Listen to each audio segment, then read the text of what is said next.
अस्सलाम वालेकुम नाज़रीन, मैं हूं डॉक्टर इफ्तिखार अहमद और अर्ज़ पाक टीवी चैनल की जानिब से आपको जानवरों के इलाज प्रोग्राम में खुशामदीद कहता हूं।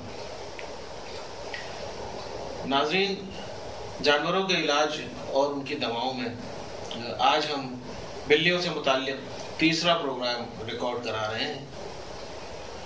इस प्रोग्राम में जैसा कि पिछले प्रोग्राम में आपने देखा था कि हमने हेयर बॉल के बारे में बात की, जो कि बिल्लियों के मैदे में हेयर बॉल की शिकायत हो जाती है। वो बाल जो होते हैं, हेयर्स होते हैं जितने, वो एक बॉल की शक्ल इख्तियार कर लेते हैं और किस तरह से मामला ख़राबी की तरफ लेकर जाते हैं। तो वो हेयर बॉल बनने ही ना पाए, उसके लिए हमने काफ़ी सारे नुस्खे बताए थे और ये बताया था कि वो उसको आप कैस्टर ऑयल भी दे सकते हैं, उसको आलमंड ऑयल भी दे सकते हैं, यानी बादाम का तेल दे सकते हैं। इसके अलावा हमने जो एक चीज़ बताई थी वो थी जैतून का तेल। इसके अलावा हमने बताया था कि उसको मक्खन भी देकर हम ये मामला सही कर सकते हैं कि वो बालों का गुच्छा बन ही न पाए और पखाने के रास्ते खारिज होता रहे।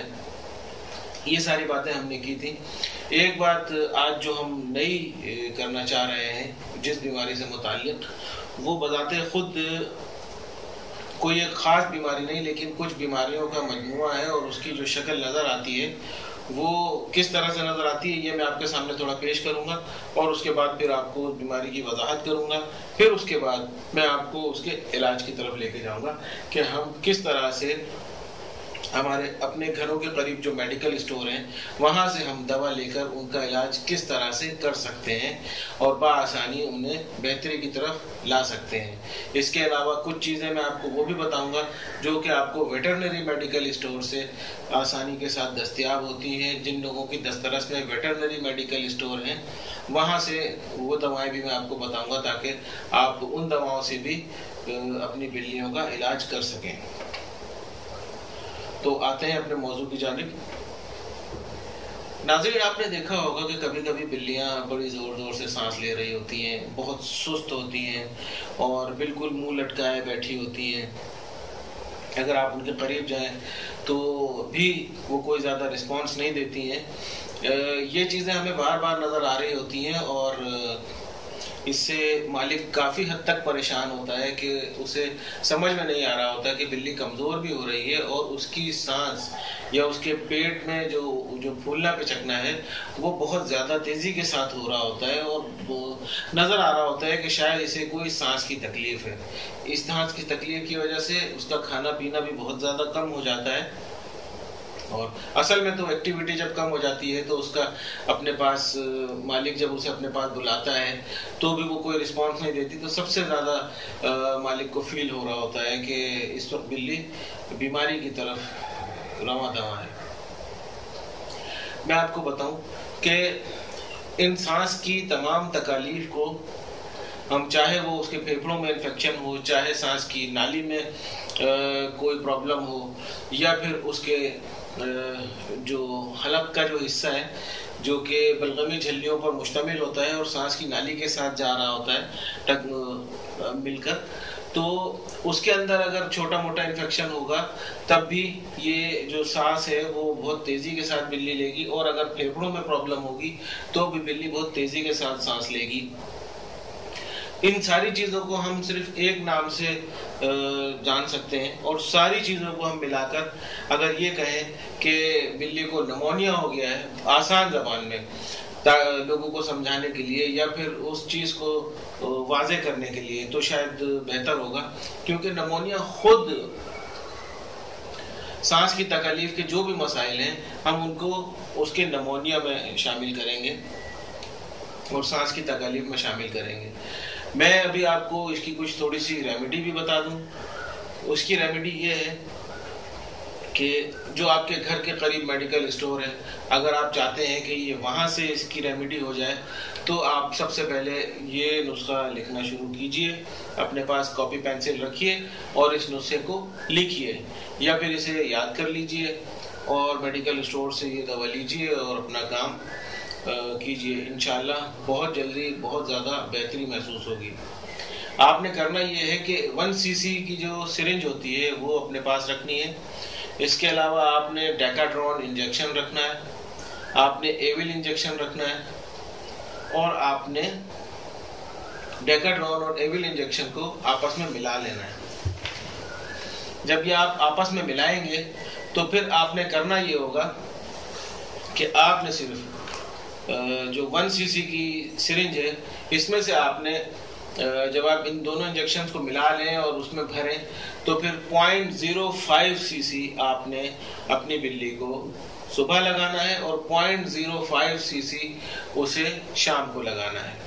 ये बात काबिल गौर है कि इससे बड़ी मिकदार ना लगाइएगा, क्योंकि जो दवा मैंने इस वक्त आपको बताई है ये एक स्टेरॉइड है और इसके साथ एक एंटी एलर्जी को मिक्स किया गया है, सिर्फ इसीलिए कि खुदा न खास्ता अगर कोई स्टेरॉइड में की वजह से कोई एलर्जी जनरेट होती है जिस्म में, तो उसको ये एंटी एलर्जी उसको दबा ले और किसी भी चीज़ की अलामात को उभरने ना दे, मामलात को बेहतरी की तरफ लेके जाए। इसके अलावा अगर कभी कभी सांस लेने का अमल और सांस की नाली का जो इन्फेक्शन होता है या सांस की नाली में जो एलर्जी की वजह से मामलात ख़राबी की तरफ जाते हैं, जो बलगमी झिल्लियाँ हैं उनमें सोजिश हो जाती है, तो उसे सिर्फ एंटी एलर्जी जो ये एविल है ये बहुत अच्छे तरीके से कवर कर लेता है और मजीद इन्फेक्शन को फैलने भी नहीं देता और वहीं कवर कर लेता है। अच्छा, इसके अलावा मैं आपको एक सिरप का नाम भी बता रहा हूँ जो कि यहाँ पर यूज़ होगा। उस सिरप का नाम आप लिख लीजिए। उस सिरप का नाम है क्लेरिसिड। जी हाँ, उस सिरप का नाम है क्लेरिसिड। ये क्लेरिसिड सिरप आपने लेना है और आपने इसको 2 cc सुबह और 2 cc रात अपनी बिल्ली को पिलाना है। 2 cc सुबह और 2 cc रात को अपनी बिल्ली को पिलाना है। इंशाल्लाह 4 से 5 दिन के अंदर आपकी बिल्ली बिल्कुल बेहतरी की तरफ आ जाएगी और ये सांस के मामला बेहतर हो जाएंगे। एक बात आपको मैं बताता चलूं कि आपने जो ये डेकाड्रॉन और एविल का इंजेक्शन जो भरा था और इसको एक साथ मिला लिया था, ये थेरेपी सिर्फ 2 दिन करनी है, इससे ज्यादा आपने नहीं करनी है। ये बात अपने जहन में रखिए, क्योंकि ये स्टेरॉइड है और इसकी ज्यादती, वैसे तो ये इसको ज्यादा देना ही नहीं चाहिए और कम भी नहीं देना चाहिए, लेकिन जहां पर कुछ मौजूद ना हो, आप वेट से बहुत दूर हो, वहां पर यह रेमेडी आपको बआसानी आपके जानवर को उस खतरे से बाहर निकाल कर ले आएगी। और इसी तरह जो हम क्लेरिसिड सिरप है, ये एक एंटीबायोटिक है और बहुत अच्छा इफेक्ट है इसका सांस की बलगमी झिल्लियों के ऊपर और जो हलक के मामलात हैं इनके ऊपर, और इसके साथ साथ ये फेफड़ों पर भी बहुत अच्छा इफेक्ट दिखाता है। तो आप क्लेरिसिड का सिरप इसके ऊपर इस्तेमाल करें।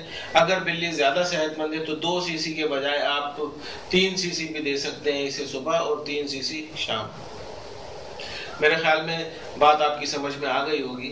इसके अलावा मैं आपको एक बात और बताता चलूं कि अगर आप चाहते हैं कि आपकी बिल्ली की सांस में ये प्रॉब्लम बार बार ना आए, तो आपने करना यह है कि इस क्लेरिसिड के जो मैंने आपको एंटीबायोटिक बताया है, इसे आप 5 दिन तक लाजमी तौर पर कंटिन्यू कीजिए। जब आप 5 दिन तक इसको कंटिन्यू करेंगे तो फिर जानवर में, आपकी बिल्ली में ड्रग रेजिस्टिविटी डेवलप नहीं होगी और वो बार बार इस दवा के देने पे बीमारी को अपने अंदर रोकेगी नहीं। सादा सी जबान में मैं आपको समझा रहा हूँ। तो एक नुस्खा मैं आपको और दे दूं, अगर आपको क्लेरिसिड सिरप नहीं मिलता है, बिलफर्ज अगर आपको क्लेरिसिड सिरप नहीं मिलता है और आपको डेकाड्रॉन का इंजेक्शन और एविल का इंजेक्शन नहीं मिलता, तो फिर आपने काम ये करना है कि आपने एक टैबलेट लेनी है, उसका नाम है फैक्जेट। जी हाँ, उस टैबलेट का नाम है फैक्जेट। ये फैक्जेट टैबलेट आपने 60 मिलीग्राम वाली लेनी है और आपने इसके 4 हिस्से करने हैं। जी हाँ भाई, इसके 4 हिस्से करने हैं और आपने एक हिस्सा 5 cc दूध में मिलाकर इसको सिरिंज के साथ अपनी बिल्ली को पिला देना है। ये काम आपने सुबह और शाम करना है। यानी एक टैबलेट आपको 2 दिन तक चलेगी, यानी ये 4 खुराकें हो गई। इसके साथ साथ आपने करना ये है कि आपने सेफस्पेन सिरप लेना है।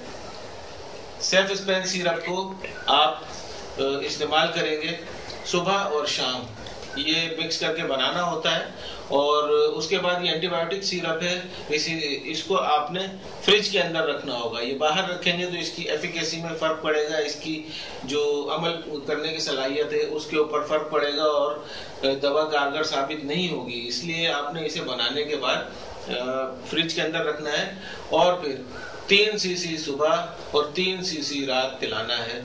और ये काम आपने 5 दिन तक करना है। इंशाअल्लाह आपकी बिल्ली बिल्कुल हशाश बशाश और खुश व खुर्रम हो जाएगी।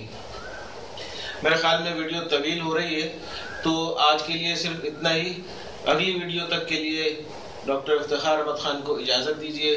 लेकिन ठहरिए, अगर आपको मेरी ये वीडियो अच्छी लगी तो आप लाजमी तौर पर लाइक कीजिए। अगर आपको कोई चीज़ पूछनी है तो आप कमेंट बॉक्स में कमेंट कीजिए। इसके अलावा मेरे चैनल को सब्सक्राइब कीजिए और अपने दोस्तों के साथ भी शेयर कीजिए और घंटी के बटन को दबाना मत भूलिएगा।